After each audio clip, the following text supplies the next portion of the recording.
미국에서 가족이 많이 모이는 명절이 있습니다. 여러 명절이 있지만은 이날들은 어디 놀러 가는 것이 아니라 가족과 함께 하는 날이다. 가족이 같이 모이는 날이다라고 여겨지는 명절이 두 개가 있습니다. 하나는 얼마 전에 우리가 보냈던 땡스기빙이 있고요. 그 다음이 크리스마스입니다. 그래서 이날은 전통적으로 어디 놀러 가는 게 아니라 가족과 함께 하는 날. 그래서 그런 노래도 있잖아요. I'll be home for Christmas. 크리스마스 때는 집에 가는 날이 바로 그런 명절이 되는 것입니다. 한국에서도 가족이 가장 크게 모이는 명절이 있죠. 설날, 구정이 있고, 그리고 그렇죠, 추석이 있습니다. 그 중에서 추석이 가장 스트레스가 많이 쌓이는 명절이 아닌가 그렇게 인식이 되어 있는 것 같습니다. 그렇게 생각이 드는데요. 음식이 다른 날들보다는 준비하는 그 규모가 무척 큽니다. 송편도 만들어야 되고 전도 만들어야 되고 나물도 만들어야 되고 또 한국에서는 연휴가 좀 많이 길어가지고 가족 모임 시간이 짧지가 않고 길다고 합니다. 그래서 귀성길, 귀경길, 교통체증도 많이 있고 그렇다고 하는데 그렇게 스트레스가 많이 쌓이다 보니까 가족하고 모여 있으면 이렇게 즐거워야 되는데 때로는 짜증도 나고 다툼도 나게 된다는 이야기를 종종 듣습니다. 한국에서는 이제 가족이 많이 모이다 보니까 이제 갈등이 있고 또 다툼도 일어난다는 것입니다. 가족이 모이면은 즐겁고 참 잘 지내면 참 좋은데 그렇지 않을 수가 있다는 것입니다. 근데 그것은 유대인들도 마찬가지였습니다. 성경에 보면 가족 이야기들이 많이 나오는데 이 가족들 잘 지내면 참 좋은데 그렇지 않은 경우들이 있었던 것입니다. 솔직히 많이 있었죠. 세상에서 첫 형제들이 되는 그 두 형제들 사이에서도 갈등이 심했던 것이에요. 그래서 결국에는 형 가인이 동생 아벨을 죽이는 사건을 우리가 기억을 합니다. 또 사촌 형제였던 롯이 솔직히 아브라함하고 사이가 그렇게 좋지 않았고 다툼이 있었던 것을 우리가 기억을 합니다. 또 요셉의 형제들은 또 어떻게 했습니까? 요셉을 노예로 팔았죠. 이거 인신매매입니다. 형제들 사이에 그런 일이 있었던 것이에요. 미리암과 아론도 또 했습니까? 한때 모세를 그렇게 비난을 하고요. 다윗의 아들은 또 어떻게 했습니까? 아버지 다윗을 반역을 하고 쿠데타도 일으키고 그랬던 것을 우리가 기억을 합니다. 시편 133편을 다윗이 쓰면서 한마디 하는 것을 우리가 보게 되는데 뭐라고 말을 합니까? 형제가 하나가 되어 함께 하는 것이 참으로 좋고 즐거운 일이다 라고 말을 하는 것을 우리가 1절을 통해서 보게 됩니다. 시편 133편을 통해서 오늘 우리가 하나가 된다는 것, 연합한다는 것, 한 마음이 된다는 것, 그것에 대해서 한번 생각을 해 보려고 합니다. 다윗이 시편 133편 1절을 통해서 이런 말을 하죠. 보라, 형제가 연합하여 동거함이 어찌 그리 선하고 아름다운고. 시편 133편은 성전에 올라가는 순례자의 노래였던 것입니다. 아마 다윗이 이스라엘 백성들이 이스라엘의 큰 명절이죠. 명절 중에 하나를 이제 지키기 위해서 가족끼리 다 모여가지고 많은 가족들이 모여가지고 함께 모여가지고 예루살렘을 향해 가는 것을 지켜보고 있다가 이 시편을 쓰지 않았을까 생각을 해봅니다. 이런 가족 모임, 유대인들은 이스라엘 백성들은 많이 그랬어요. 큰 명절 세 개가 있는데 그 세 개를 지키기 위해서 가족들이 모여가지고 같이 순례길을 가듯이 이렇게 예루살렘을 향해 가기로 했었는데 그 한 예가 성경에 기록이 되어 있죠. 누가복음 2장 41절부터 그 이후를 보게 되면은 6월절에 예수님의 가족들이 함께 모여가지고 예루살렘으로 갔던 것을 그 내용을 우리가 기억을 합니다. 근데 그럴 수가 있어요. 며칠 동안 가족과 친척들이 함께 모여서 여행을 간다.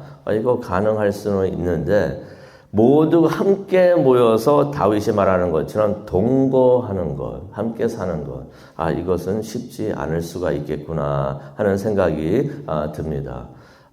쉽지 않기 때문에 다윗이 1절을 통해서 이런 말합니다. 형제가 함께 한 마음으로 사는 것이 얼마나 선하고 얼마나 보기 좋은가. 그런 내용의 말을 하는 것입니다. 근데 솔직히 교회도 가족이라고 할 수가 있습니다. 우리가 예수 그리스도를 믿으면서 다시 태어난다고 그러죠. 거듭난다고 합니다. 새롭게 하나님의 자녀로서 우리가 거듭나는 것입니다. 우리 모두가 하나님의 자녀로서 거듭나니까 그리고 생각을 해보면 교회에 속한 모든 사람들이 한 사람 한 사람들이 모두 형제 자매가 되는 것입니다. 그러면은 형제 자매가 한 마음으로 함께 신앙생활을 잘 하는 것이 얼마나 선하고 얼마나 보기 좋은가. 그런데 그렇지 않을 경우가 있다는 것입니다. 솔직히 많이 있습니다. 고린도 교회만 봐도 그랬었죠. 고린도 교회가 네 갈래로 갈라져 있었던 것이에요. 분열이 되어 있었던 것입니다. 어떤 사람들은 나는 바울파, 누군지는 확실히 모르지만 짐작은 갑니다. 이전에 있었던 담임 목사님을 중심으로 뭉쳐있는 사람들, 아마 이 사람들은 주로 이방인들로 된 신자들이 아니었을까 생각을 해봅니다. 아볼로파가 또 있습니다. 새로 오신 담임 목사님을 중심으로 또 뭉쳐있는 사람들입니다. 이 사람들은 아마 아볼로가 그랬던 것처럼 교육을 잘 받았으니까 그것도 좋아해가지고 많이 배운 사람들이 주로 이루지 않았을까 생각이 듭니다. 또 보니까 베드로파가 있습니다. 이 사람들은 주로 율법과 관행을 강조하던 유대인들이 아니었을까 생각이 듭니다. 또 그러다 보니까 그리스도파가 또 있네요. 나는 다른 사람보다 더 경건하네 하면서 나는 그리스도파라고 했던 사람들이 아닐까 생각을 해봅니다. 교인들은 다 한 가족이죠. 하나님의 가족인데 분열이 있다는 것입니다. 그래서 바울이 그런 말을 하죠. 고린도전서 1장 13절을 보게 되니까 그리스도가 나누었느냐. 너희들은 왜 이렇게 나누어져 있느냐. 우리 저 사람들 하면서 왜 그러고 있느냐. 바울이 고린도전서 1장 10절에 이런 말을 합니다. 한 마음 한 뜻으로 연합하기를 내가 권면한다. 라는 내용의 말을 합니다. 그런데 고린도 교회 그 일을 보면서 우리가 생각을 하는데 한 교회 가족 사이에서 갈등이 있는 것, 이거 그때만의 일이 아닌 것을 우리가 잘 알고 있습니다. 우리가 하나님을 아버지로 둔 형제 자매인 것을 우리 모두가 깨닫기를 원합니다. 그래서 한 마음 한 뜻이 되어가지고 함께 사랑 안에 동거하면서 한 며칠 동안 잠깐 모여가지고 어디 여행 가는 게 아니라 동거하면서 함께 신앙생활을 하는 것이 주님 보시기에 선하고 즐거운 일이 되는 줄로 믿습니다. 다윗이 2절로 가겠는데요. 다윗이 이런 말을 합니다. 2절을 보니까 머리 위에 보배로운 기름이 아론의 수염을 타고 흘러서 그의 옷깃까지 흘러내림 같고라고 말을 합니다. 아론은 대제사장이었습니다. 대제사장이었는데 대제사장들은 대제사장으로 이제 안수를 받을 때 머리에 기름 부음을 이제 받았던 것입니다. 근데 머리에 기름을 이제 부으면은 그 기름이 수염을 타고 흘러내리는 것이에요. 그러니까 조금 한두 방울 뿌렸던 것이 아니죠. 기름을 이렇게 많이 부으니까 기름이 수염을 타고 내려가지고 어디까지 내려갔다고 여기 다윗이 말하고 있습니까? 그가 입고 있었던 옷깃이라고 했는데 우리는 그 옷깃이 뭔지 잘 알죠. 에봇하고 가슴패였던 것이 거기까지 흘러내렸다는 것입니다. 가슴패에는 12개의 보석들이 박혀 있습니다.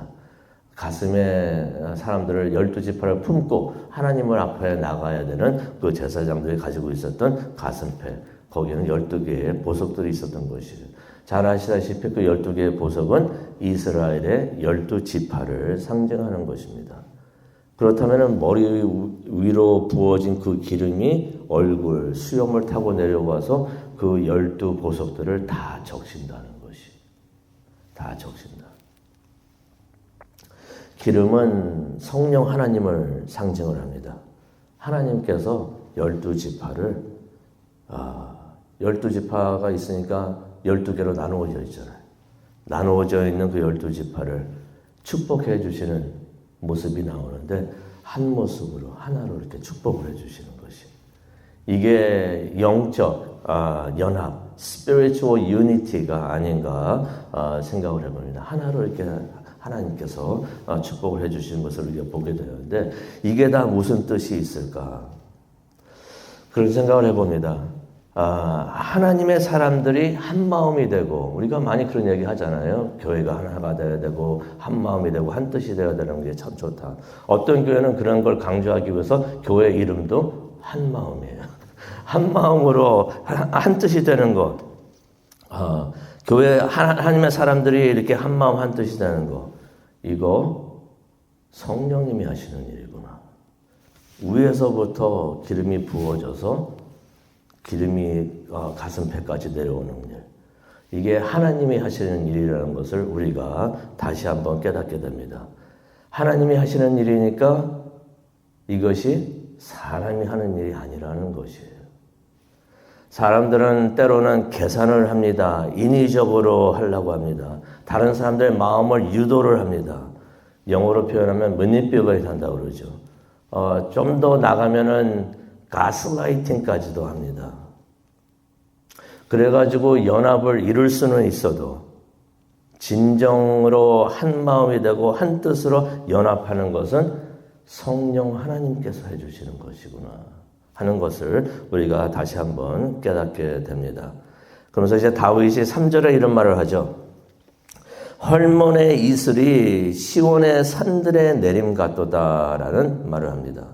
새벽에 이슬이 산에 내리는 거, 이거 참 신선하고 복된 일이 됩니다.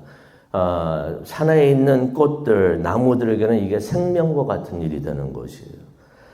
그런데 이슬도 기름과 마찬가지로 어디서 내려옵니까? 이게 땅에서 올라오는 게 아니라 하늘에서 내려오는 것을 우리가 보게 됩니다. 다시 말해서 이것도 하나님이 주시는 것이구나 하는 것을 깨닫게 됩니다. 하나님이, 사람이 하는 것이 아니라는 것입니다. 영적으로 우리가 메말라 있을 때 필요한 것이 산에 아침에 내리는 이슬이 아닌가 생각이 듭니다. 하나님께서 이슬을 내려주실 때 우리가 영적으로 새롭게 되고 우리가 하나로 한 마음으로 우리가 뭉치게 되는 줄로 믿습니다. 그런데 3절에 보니까 이런 말씀이 있습니다. 3절에 보니까 거기서, 중간에 거기서 있는데 거기서 동그라미 치시기 바랍니다. 거기서 여호와께서 복을 명하셨다라는 말씀이 있습니다. 거기가 어딜까요? 여기 나오는 시온이라고 우리가 볼 수가 있는데 그럴 수도 있겠죠. maybe. 그런데 어쩜 우리가 1절을 보게 되면은 형제가 동거하는 그곳이 아닌가 생각을 합니다. 우리가 한 마음 한 뜻이 되어서 하나님을 예배하고 섬기는 바로 거기에 하나님께서 복을 명하여 주실 줄로 믿습니다. 그래서 우리가 사람의 노력으로 또한 어떠한 목적을 위해서 하나가 되는 것이 아니라 하나님께서 산에서 비를 내려주시듯이 우리가 성령 하나님을 부어주셔서 우리가 영적으로 하나가 되고 그렇게 하나가 되어서 하나님을 기쁘시게 하고 하나님 보시기에 참 선하고 좋구나라는 말씀을 들을 수 있는 우리 모두가 되기를 간절히 축원합니다. 기도하시겠습니다. 사랑과 은혜가 충만하신 하나님 아버지 감사합니다. 하나님 예수님도 그렇게 기도하셨습니다. 아버지와 내가 하나인 것처럼 저들도 하나가 되게 하여 주시옵소서. 교회가 하나가 되는 것 예수님의 기도였습니다. 그 기도를 이룰 수 있는 것은 우리가 되는 줄로 믿습니다. 그런데 이것을 인위적으로 어떻게 계산하면서 하려고 하는 것이 아니라 하나님을 바라보면서 성령 하나님께서 오셔서 임재하여 주셔서 하나님께서 이루어 주시기를 바라면서 기다리는 우리 모두가 되게 하여 주시옵소서. 하나님의 뜻에 순종하며 하나님이 명령해 주시는 바로 연합하여 하나님을 예배할 때 하나님께서 주시는 그 복을 기다리고 기대하는 우리 모두가 되게 하여 주시옵소서. 그것을 위해서 기도하기를 원합니다. 이 아침 우리가 기도할 때 성령 하나님께서 오셔서 우리의 기도를 붙잡아 주시고 인도하여 주시옵소서. 감사합니다. 예수님의 이름으로 기도합니다.